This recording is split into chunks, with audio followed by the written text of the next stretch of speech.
Yung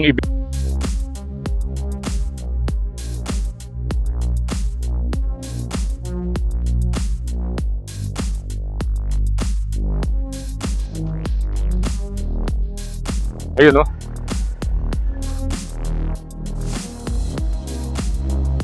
Ewan ko dito kung pwede.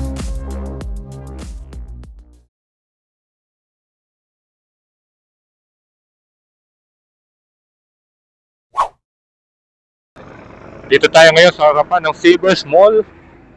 At doon banda nakikita na natin yung flyover. Dito yan sa may intersection sa Dolores, San Fernando. Okay, welcome once again, Kabalen. And meron tayong panibagong update. So for today's video ay pupuntahan natin yung mga ginagawang ano rito, portion ng intersection and nandun dati yung Riles, yung PNR. So merong mga heavy equipment doon at meron silang ginagawa. Ewan ko kung mga poste na ba o naghuhukay pa lang. Since na hindi natin na-update to nung last time pumunta dun sa may NSCR, dun sa malapit sa Kapitolyo, ito naman ang dadaanan natin para malaman natin yung progress dito sa project dito sa may ano, balik-adugtong pa rin ito ng San Fernando Station. At kapag nandito ka, yun, no, kitang-kita mo na yung mga crane. 1, 2, 3, tatlong crane yata yung dito sa left side.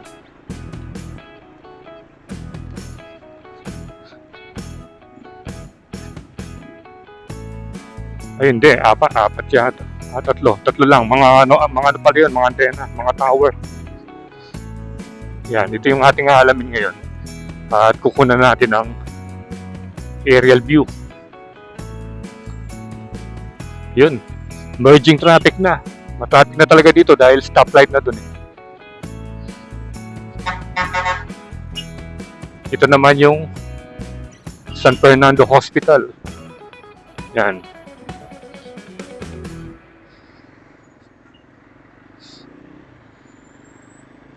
Hanap na lang tayo ng spot dito, yung medyo malilim. Magkano na bang gas sa Uni Oil? Walang nakalagay. Yung mga nadaanan natin, yung pinakamababa, yung 75 pesos, which is sa Flying B. Ayun na yung intersection, no? Kaya paano natin makikita to? Dito lang yung malilim na nakita natin eh. Tsaka medyo maaliwalas, oh. Dito, subukan natin dito.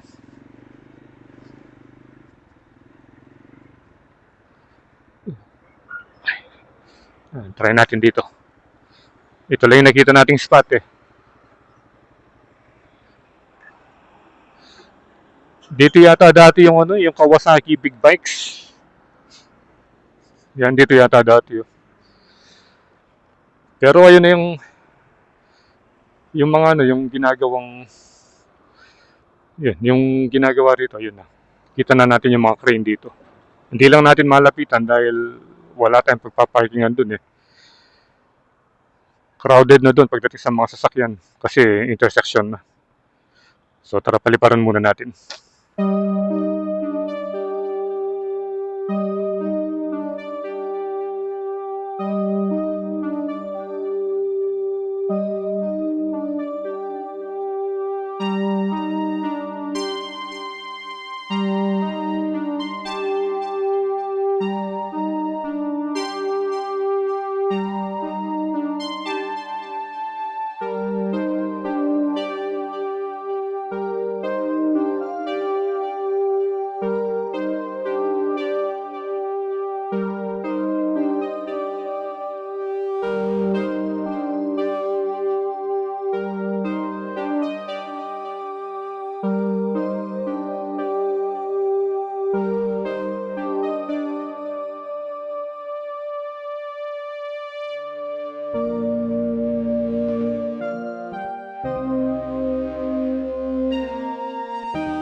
nakita na natin yung aerial view nitong construction dito sa may intersection. Dito lang yan, yung papuntang St. Jude at saka yung papuntang MacArthur Highway. Ayun o, nasa likuran natin. Kita na yung mga crane. Pero titingnan natin, dadaanan natin kung masisilip natin ng malapitan para may update ko kayo kung ano na ba yung itsura dito sa kadugtong ng San Fernando Station ng NSCR. So tara. Tara, let's go na. Lapitan natin. At dito na lang tayo mag-U-turn. Doon sa paglampas ng ng stoplight. Yan o, lalaki ng mga ng mga crane.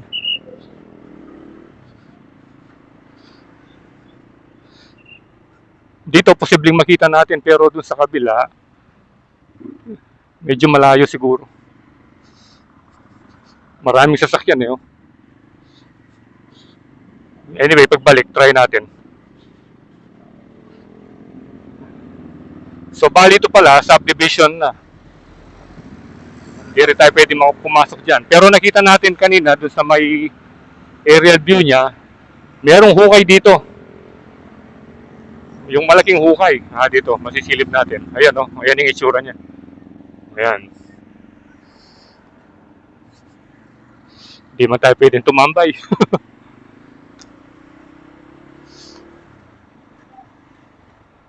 Ayan, ewan ko dito kung pwede. Hindi mo rin makikita. Ayan o. Dito yung malaking hukay na nakita natin, tapos na nakasemento. Yung malaking hukay, tapos meron mga series na mga poste. Yung ibinabaon dito or sinisimentohan. Tingnan natin yung sa kabila. Baka sakaling masilip din natin. Yun.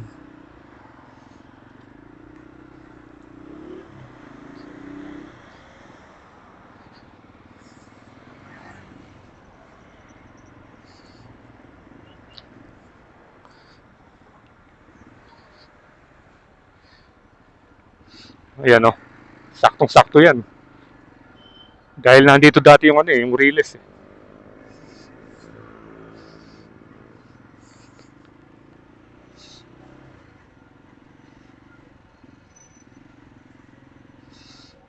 Ayan o. Kulay white yung mga crane nila. Kaso sarado banda rito. Dito kaya sa pinaka-gate. Ayun. Ayun o.